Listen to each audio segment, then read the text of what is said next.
What's up, Brewers listeners? Matt here with my amazing, beautiful, and getting ready for Valentine's Day co-host. Ryan is. I think we should bring back the sexy bathtub video again. I think we should, just for Valentine's Day. I'm going to vote no. Well, too bad that I have 3 votes to your 1 and Erica's 3. 3? Yes. What? Just kidding. But joining me as always are my amazing co-hosts Erica and sound guy Ryan. Dun, dun, dun. Hello. We also have another guest today. We do. Who's our guest? Al. And we didn't. Hi. Hey. What's up, Al? Hi. And by that awesome voice, that sultry voice so that good. you hear. I feel like I'm using adjectives to kind of get people ready for Valentine's Day. So sultry, beautiful. I felt it. What's another one? Lusty? I don't know. That's very extreme, but okay. That's a deadly sin. Yeah, we're not going to get into Yeah, that. don't go there. But we're actually in Salem, Mass. Indeed, we're not a brewery. We're not at a brewery. Which, if you know anything about Salem, Mass, we're obviously at the Salem Witch Trials, right? No, I'm just kidding. Where are we today? We're at... Far from the tree. Yeah, thank you. I just had a Wow. big your time brain. blonde moment. Yep. And just like She's looking shut around. down. She's like, where? Oh my God, where's the name? It's a long name. Yeah, Far from the Tree. Yeah. Bar for the Tree for me has been the home of bad Tinder dates before. This and Night Shift. Interesting. I've gone on bad Tinder dates here. Wow, congrats. No offense. I feel you're like welcome. No, the best part of the dates has been the cider. So that's like that's good. Great. I walked away and I was like, I Kudos. cider, right? At least. Didn't find the love I was looking for, but the cider was great. Yeah. My memories is when I was around the corner in Boston Street. I'd come here every Sunday after work. And cute. I'd be able to walk and then walk home. It was great. Were you able to walk a straight line home? Yeah, absolutely. All right. That's all that matters. Yeah. I had help. I had help. Yeah. Also, a memory of mine is that I brined a turkey one year with bog. Ooh. Yeah. That's actually Interesting. great. Yeah. Okay. That's the cranberry one, right? That's the cranberry. yeah, one. that's the cranberry one. Fascinating. Rosemary sage thyme. Yeah, stage time. Yeah, so I brined a turkey with it, and it came out great. Nice. I have not done it since because it was a lot of work, and I don't want to cook anymore. I don't know. That sounds stupid, but Usually we encourage drinking it with the turkey, but that works. yeah, it Yeah, was great. yeah. See, Definitely. that's my problem with cooking with alcohol. By the time I'm ready to use the alcohol's gone. Yeah. Yeah. Right. So yeah, Salem, Mass. We're here, home of Far from the Tree, and we're with Al. So Al, we start our podcast by asking our guests, typically like, what's their first memory of beer and the role at the brewery? But we're not a brewery. We're not talking about beer. So what's your first memory of cider? Cider. Well, I grew up next to an orchard in Hopkins, Massachusetts, and used to go picking there all the time. So I have a real nostalgic connection with it. Okay.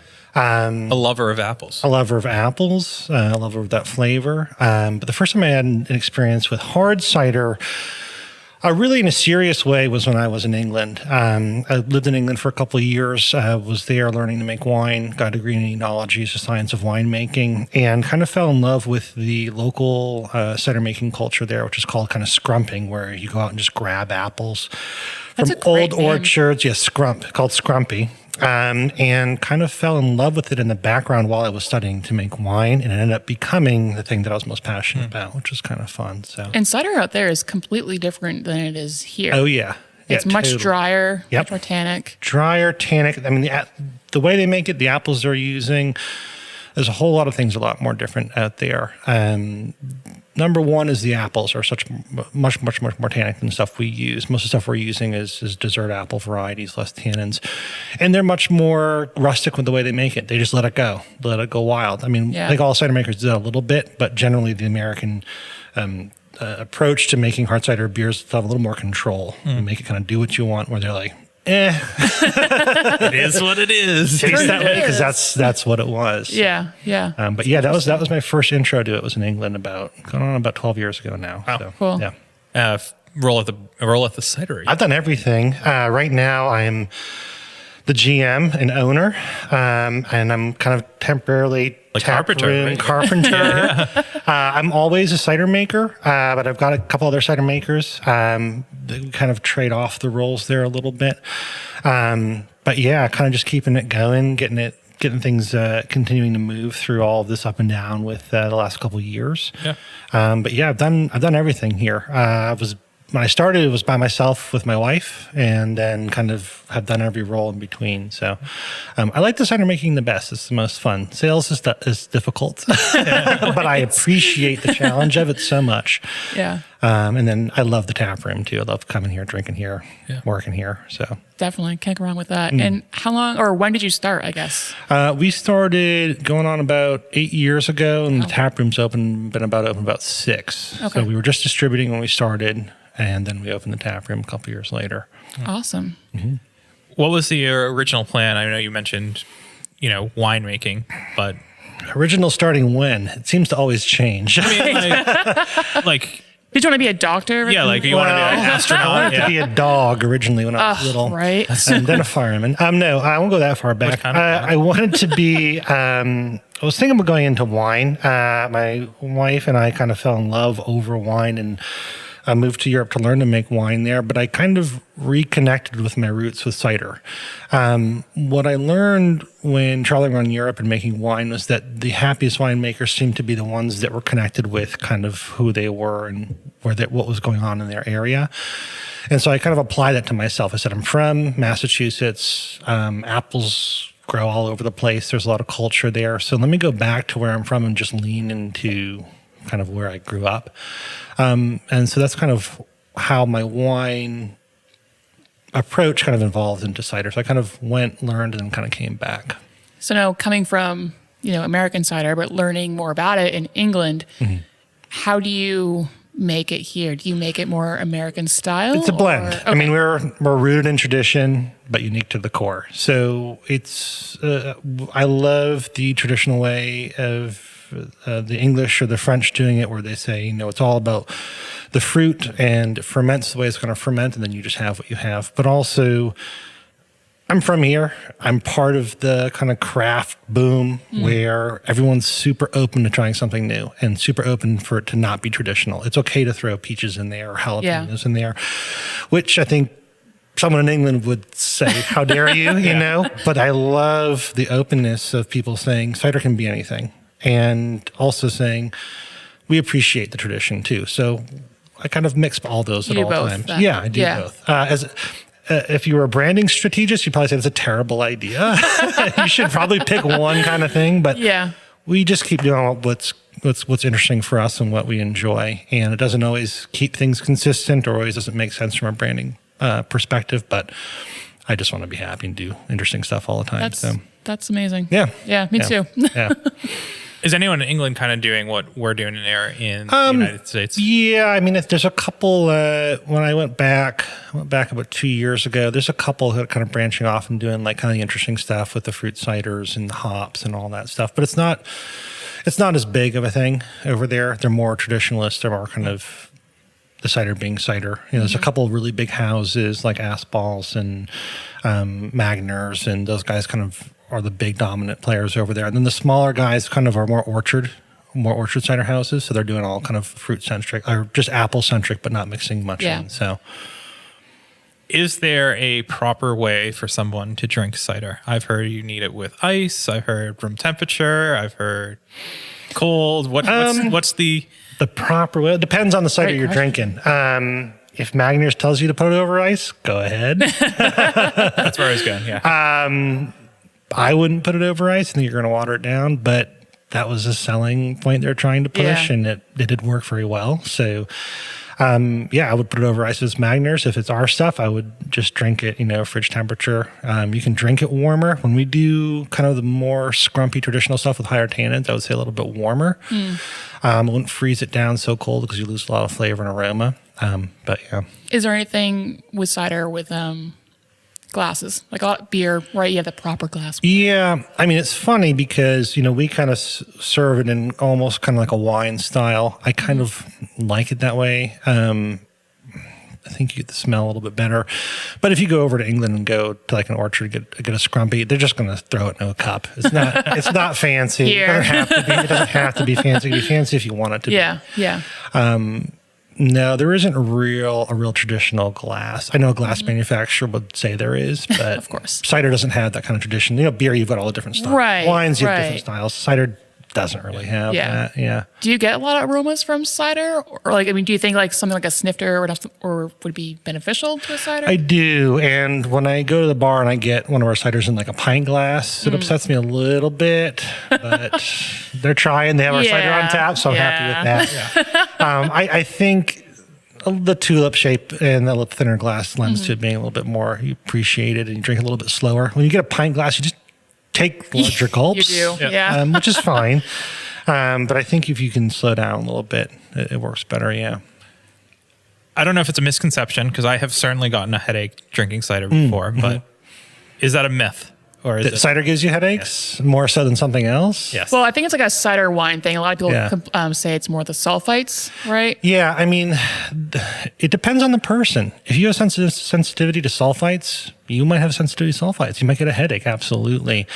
Just drink some water, dude. Yeah, I mean, it's the ethanol most of the time. The thing is, it's a higher ABV. So I tend to think that, if you're not used to drinking 7 or 8% drinks, you probably are drinking a little bit more, getting a little more intoxicated. Or if you're used to drinking a cider that's like a 4 or 5%, and you come drink ours and it's a 7%, you're probably going to headache from the ethanol.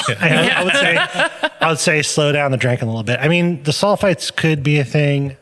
There are people that have sensitivities to it. We do use sulfites. We use it very low amounts, but the same thing with wine. So Right. Under your license here, you have the ability to make wine as well. Yeah, we are actually a farmer winery. Okay. So because we use over 50% of fruit grown in the state, we are a winery. Very we just cool. happen to be a winery that makes hard cider. We ferment. This year I'm really getting back into fermenting other fruits. So Very cool. cherries, blueberries, grapes. I love fermenting like all fruits. So Do you have any aspiration to do wine here? absolutely. Yeah. As soon as I have time. Yeah, I mean, wine, you're not going to get incredibly amazing grapes grown in Massachusetts, although there are some wineries that do a great job with like sparkling wines. To really get passionate about wine, I'd want to grow it myself. I'm already trying to grow an orchard, so I don't really have time for that. But, getting some cool like local grapes in from like Alfalfa Farm or something around here, I would definitely be up for it. But yeah, eventually. I love rosé, so I'd like to do like a dry rosé. So. Yeah, definitely. So I want to get into what ciders people know you by, but we have to keep the lights on. So take it away, sound guy Ryan. Did you know that your favorite Massachusetts breweries use hops from a local family-owned hop farm right here in Massachusetts? Our friends over at 4 Star Farms are there for you whether you're a commercial brewery or a small batch home brewer. Make sure to head over to their website today and get your hands on some of the best and freshest hops available locally. Cheers.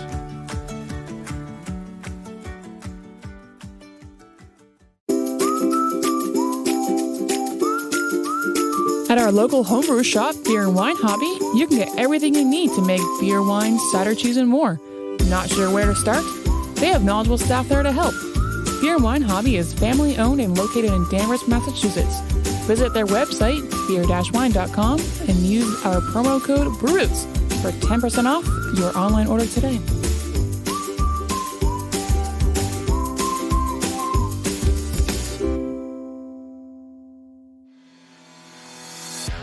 Shirts on Tap is the box subscription service for craft beer lovers. Each month, Shirts on Tap partners up with 7 different breweries from across the country and collaborates on a sweet custom shirt design. We've been teamed up with Shirts on Tap since the inception of the podcast and are proud to announce a new promo code for all of our listeners. To get your first shirt for $5 off, go to the link in our description below and use the promo code. And remember, drink better beer, wear better shirts.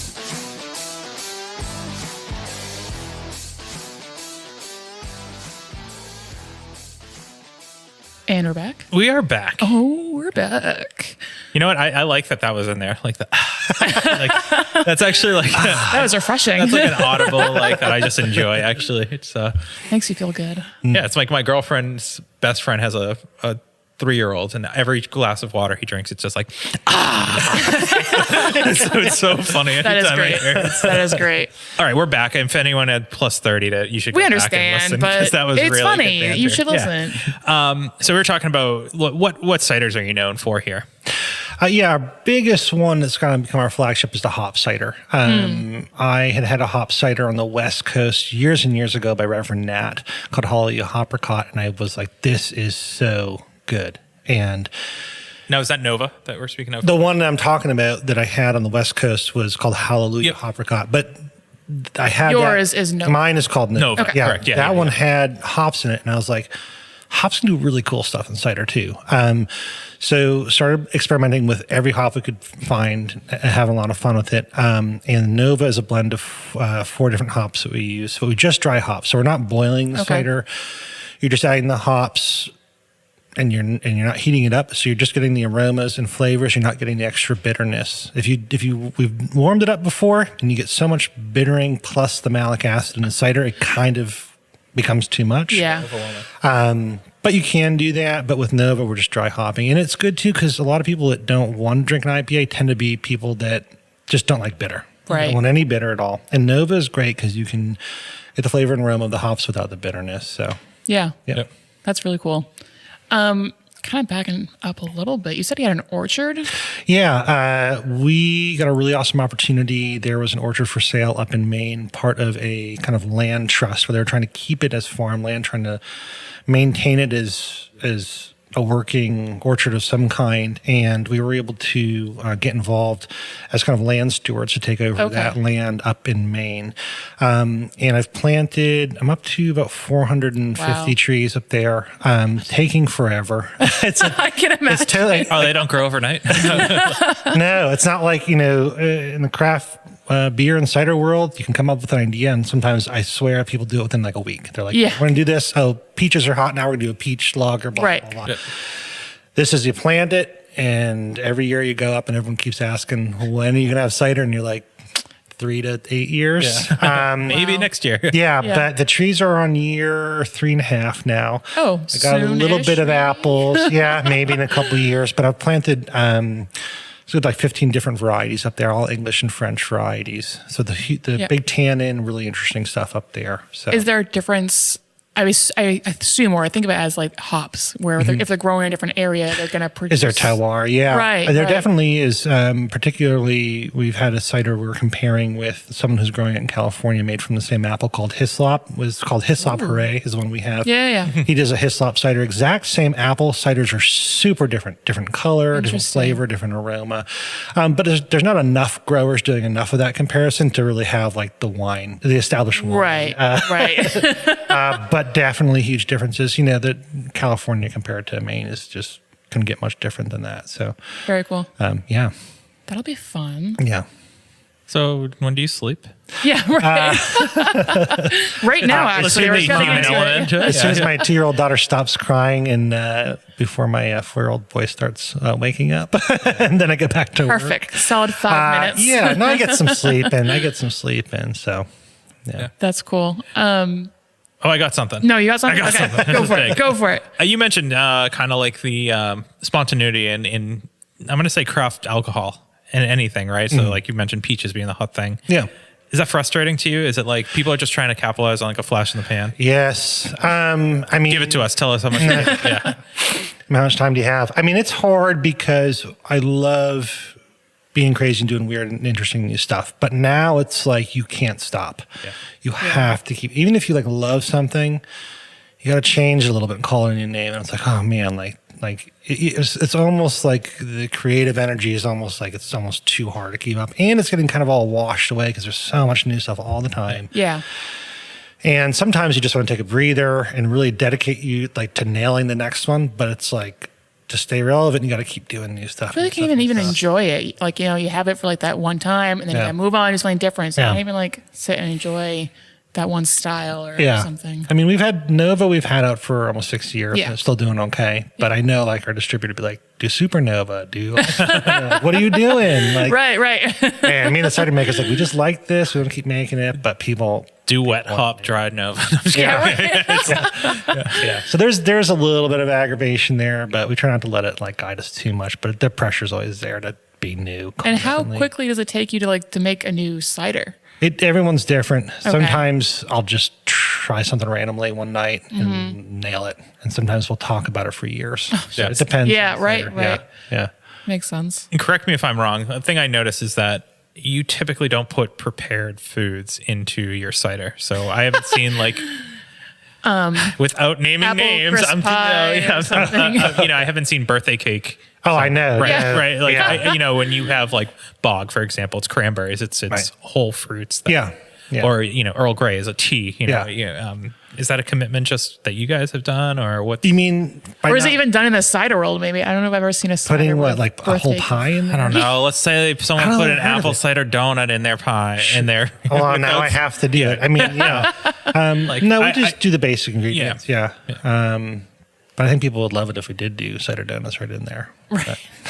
I mean, we got to worry about gluten quite a bit. Right. If True. we're going to do something with gluten, which we have, we just really, really, really got a label for it. Because a lot of people do drink cider because they have a gluten intolerance. So, Definitely. Let's talk about the tap space. Sure. You've went through a recent renovation here, in the middle one, kind of finishing up now. Yeah. but the tap space is awesome. I have Thanks. to say, Yeah, you have a beautiful outdoor space. you make it feel like it's bigger than it actually is. And that's not like a backwards compliment, but I mean, it's A lot of dark spaces make it feel Yeah. more expansive. Yeah.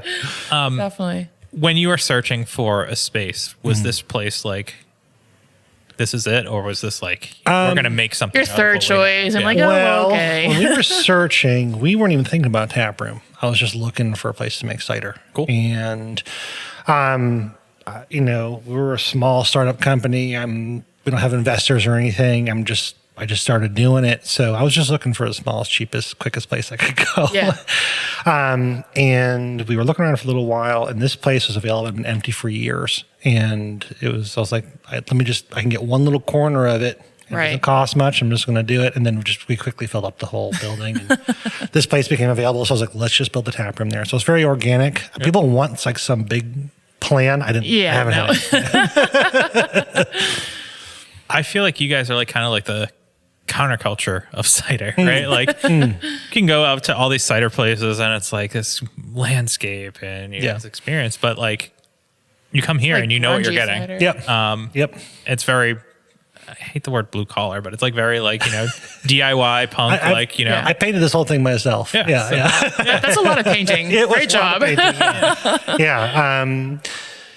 Yeah. I mean, I get a lot of people that say, like, dude, like you should just like take out a big loan and really make it nicer in here, or like get like all the awesome like metal tanks and stuff. I'm just not that interested in putting my time or energy there. I'm just more interested in the cider, and just if people don't like it, they're not going to like it. I'm not going to try to pull them in with the most beautiful tap room in the world. Yeah. But Yeah, is it going to make you any more money? Right? Yeah. Probably not. Probably not. So I would be remiss not to mention Ectoplasm. yes. So, Have to mention it.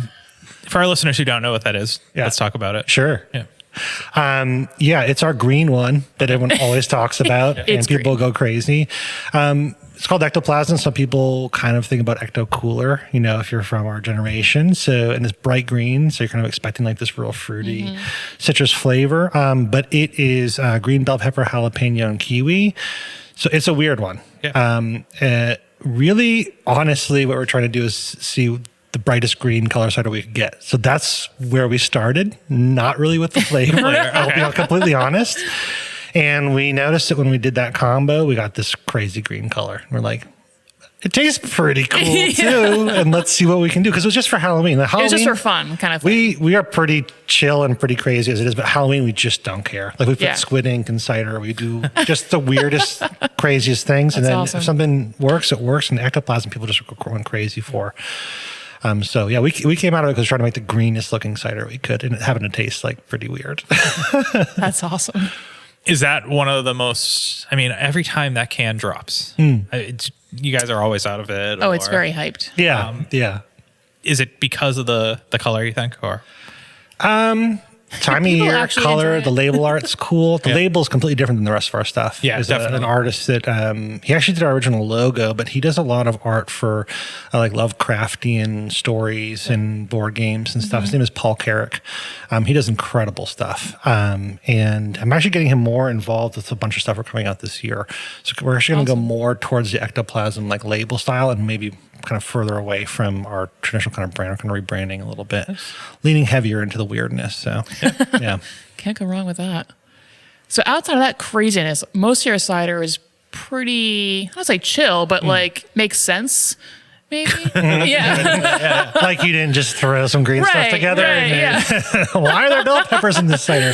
Yeah. Yeah. I mean, with the year-round stuff, the bigger ones, like in the spring and summer, the patch is the strawberry with basil, which is just classic. a little bit weird, but I just love that combo. Yeah. And then the pineapple jalapenos, literally just because I like pineapple jalapeno pizza. Yes.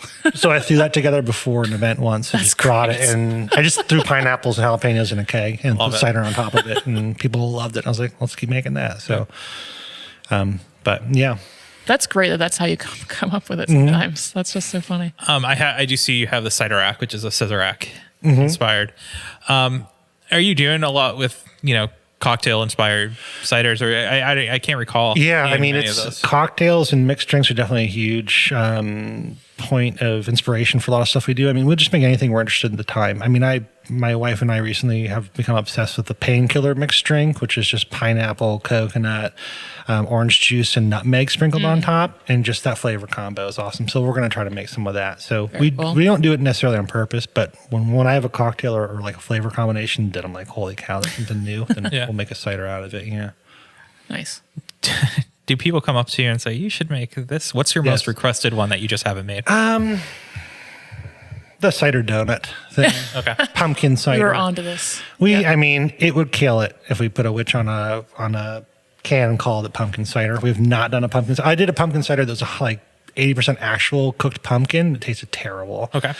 The apple of my chai we do because it's chai. We call out the flavors on it. So yeah, pumpkin cider, do pumpkin. Do cider donut, do cider donut. So I don't know, should we throw some donuts in it and say there's gluten on there? I don't know. I don't think you should. And it's so funny. We've talked about before, like a lot of those hype beers, a cider donut, cider or whatever. It's like, it's just cinnamon or whatever. Like, but people love it. Right. But if you call it taste apple good cider that time of donut, year, it's like, whoa. Yeah. We'll do a small batch just to do it. Just and people will love it, and then we'll have to make it. That's the problem. Sometimes we'll do it just as a joke, and then we're like, oh, people love it. We Damn it. distribute it now. Is there a cider you've made that you were like, this is the best fucking idea I've ever done, and it just sucked? Oh, I thought it was going to be great. Yeah. Yes. Ember was a cider that was like some smoked spices and a couple other things. And everyone thought it tasted like smoked ham or like smoked Ember was flavor. available in the tap room. It was. Yeah. We distributed it, but people had a lot of complaints. Smoked ham. The smoked flavor. It was too smoky. Yeah, smoke is tough. You might want to Smoke is revisit that. tough. Smoke's coming back. I love it. Smoked Smoke lagers and everything. It was too much. The squid ink one that we did a long time ago was not good either. People did not like it. Yeah. Oh. When you're like mad scientists out back, you doing it like on a 5-gallon test? We do 5 and make sure it's drinkable first. Yeah. And then we'll put it in the tap room. If it does well in the tap room, then maybe we'll distribute it. So that's usually how we did it. Yeah. Cool. So the tap space, we did the renovation. Does that increase capacity, or does that just same increase capacity? Honestly, the primary goal of doing the revamp of the tap room was to make my bartenders happier. That's it was good. an old bar that my brother-in-law built that I absolutely loved, and it was great. But the functionality of it here was it was too hard to deal with. There wasn't enough space. No one, like bartenders, had anywhere to put like their own personal items. Moving the keg in and out was a problem. So just trying to open it up and make it more comfortable for them. So yeah, that was kind of a revamp for that. And I love bars, and I just want more bar seating. I think you walk in, it's up bar. Yeah. So I kind of committed more to that. Just it was time to redo it. Time to kind of smooth things out. So yeah, It looks good. thanks. So 2022, we're in the midst of it. We're in February. What's next for you for the rest of the year, assuming things kind of go to plan? Yeah, right. But What? Ryan's giving me the high sign. What do we got to do, Ryan? We got to take a break for our sponsors. We got to go to the sponsors. So take it away. Are you a solo artist, band, podcaster, or anyone else who needs recording services? Well, we got a place for you where your vision can become a reality. Welcome to Small Pond Studios, built by hand with heart and sweat equity by musicians for musicians. Go to smallpondstudios.io to reach out to get more information. And make sure you let them know that Brew sent you.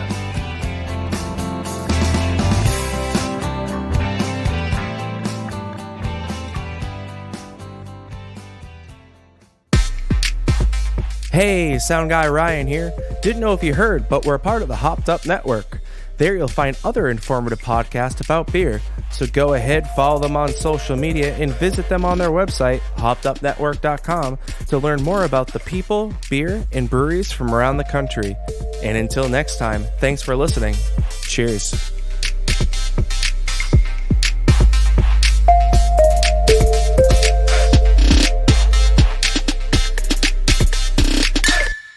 All right, 2022. Yeah. It's a new year. We're here. Could be here. the same year. I'm hoping it's not the same as last year. Anything different's good. Yeah, exactly. So what is coming out for you? What are you looking forward to here? Really getting back into making fruit wines and fermenting stuff. You know, with cider, there's a huge push to like do a new cider with like, oh, throw this new fruit in it, throw this new spice in it, throw this blah, blah, blah. But taking the big breath and saying, let's get back to like, let's get some straight up blueberries from, up in Maine, a bunch of jugs of it. Let's do a wild ferment. Let's do something really Nice. cool there. Yeah. Let's age it in a barrel for a while. Getting back into that kind of like really cool kind of fruit fermenting kind of thing this year. And doing a lot more just small can releases here. I lean kind of heavy into distro and was going to try to get into a bunch of states. I'm like, I just like the tap room and I just like being here and doing weird stuff with my cider maker. So redirecting back to the tap room, connecting directly with the customers and not worrying about, getting into more states or getting into distribution. It's as probably much more this year. cost effective as well to stay in There's the advantages and disadvantages. Right? Okay. Yeah. Gotcha. If you have 3 hours, I can get into it. But yeah, just being here myself and drinking with patrons and talking about weird the best. stuff. Oh, it's the best. It's the reason I do it. So Yeah. leaning back into that, this last 2 years have made me reevaluate and kind of reappreciate why I started it. Yeah. And that's what I'm going to be doing this year. The cider makers that you have here now, are they individuals who came into Far From the Tree as previous cider makers? Or were you They able were all from the brewing industry. Okay. There's not many cider makers Yeah. and winemakers really to pull from here. But Do they bring brew- bad habits from the brewing industry? No, I mean, to be honest, brewers have got to be a lot more clean and much more on top of things than the cider maker needs to. A cider maker can be a little more relaxed. Yeah. We just don't have oxidation problems like beer does. So if a fermenter is left an extra day or something, a little more leeway there. Yeah. Beer spoils wicked easily compared to cider. Cider sometimes it's hard to get it to go funky. Just kind of Interesting. more naturally will just ferment nice and clean. You're like, oh, what a boring Damn it. cider. Be weirder, be funkier. So no, it's we are like a beer in that we're kegged and we're canned and everything. We're not like a wine. I originally was going to be like a wine, but I mean, brewing industry works. Yeah. Yeah. Definitely. If 12 years ago when you were in England, you were to be told that you would be selling cider in a can, what would your response have been? Never would have believed it. Never. I mean, I know it's super normalized now, but it was cheap, man. Especially being in the wine world. Like I brought, putting stuff in a can is just a cheap way to do it. And yeah, kind of weird. Does it affect the cider? That can? Versus like a bottle, I guess. No, So I it's a don't myth. think so. I don't think it affects the can. I don't think it affects the cider in a positive or negative way. Okay. You could have potential breakdown with the liner eventually, but we've never seen that. So I think actually you're getting rid of the light strike. You're not having any contact with the metal. I've not heard of or determined any issues with there. Unless you have the wrong liner. If you have the wrong liner, it really destroys cider. Wow. So yeah, be careful with that. We've made a Interesting. mistake. Do you have a mobile canning line come here? Or No, we have our own canning line. Oh, wow, We that's were awesome. doing a mobile canning line for a while and quickly realized we should get our own and Yeah. our own. So yeah. very cool. Any fruits you won't ferment with? I would love to ferment citrus, but it's impossible. Every time I try to ferment orange or lemon, it's ridiculous. It's always terrible. I think something with the citric acid, the yeasts are like, they're just not friends. No, thanks. I'll try anything else. I've tried a bunch of other things, but yeah, citrus just doesn't work. Do you have a favorite fruit to work with? Grapes. I love wine. Yeah, okay. Yeah, I should have guessed that. Oh, that's beautiful. Grapes are just wonderful. I They're love just easy apples or too. whatever, I know apples so well. It's kind of, I grew up next to an orchard. I own a cider house. I love apples, but wine is just always, I can never stop loving wine. Yeah. Every time my wife and I go out, we get a bottle of wine, a new bottle That's of wine. great. I love it. Yeah. That's great. And apples are like that too, but there's so much history with wine. It's Yes. just ridiculous. Yeah, So. definitely. In the beer world, we see a ton of collaborations. Any collabs that you, or is it Haven't like really kind of done anything. Yeah, I don't know. I don't know if breweries just think we're a little too weird, or I don't know. I haven't really tried that hard. I mean, we've done little collaborations with like Gentili and some small stuff there, but we don't really do it that much. I don't know. I don't know why we don't. We should.